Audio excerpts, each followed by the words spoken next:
54 বছর চলছে।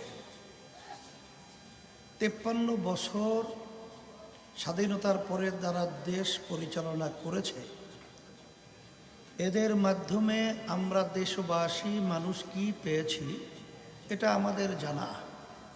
তারপরে আমি বলছি, এদের পরিচালনায় তামাম দুনিয়ার মধ্যে এই সুন্দর দেশ বাংলাদেশটা একবার দুইবার নয় 5 বার এরা চোরের দিক থেকে ফার্স্ট বানিয়েছে। এদের পরিচালনা আমরা পেয়েছি হাজার হাজার মায়ের কোল সন্তান হারা হয়েছে। এদের পরিচালনায় আমরা পেয়েছি রাস্তায় নামলে গুম হয়ে যায়, ঘরে থাকলে খুন হয়ে যায়। প্রায় 24 লক্ষ কোটি টাকার উপরে এদের পরিচালনায় আমাদের দেশের টাকা বিদেশে পাচার করেছে। সেখানে বেগমপাড়া তৈরি করেছে। সদ্য ফ্যাসিস্ট সরকার আওয়ামী লীগ, তাদের যে ভূমি মন্ত্রী ছিল, শুধু 3টা দেশের মধ্যে তার একা প্রায় 620টার মতো বাড়ি পাওয়া গেছে। সেই বাড়ির দাম প্রায় 5700 কত কোটি টাকা।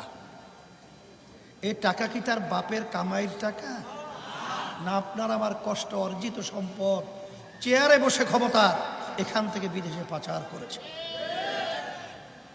এদেশের মধ্যে আয়না ঘরের মতো তামাম দুনিয়ার ইতিহাস বিরল, আইয়ামে জাহিলিয়াতের চেয়েও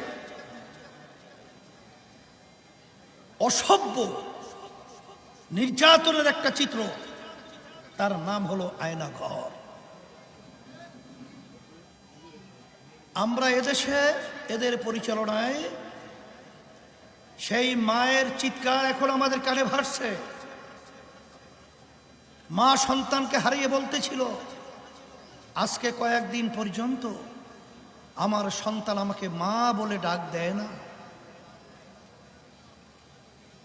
এই বাংলাদেশের এই অবস্থান আমরা কতদিন দেখব?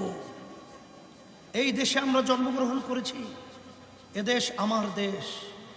এদেশ নিয়ে চিন্তা করা, এদেশের ভালো মন্দ নিয়ে বিবেচনা করা, এ দায়িত্ব আমাদের প্রতিটা বাংলাদেশের মানুষের আছে না নাই? সেই হিসাবে আমি বলবো 5ই আগস্ট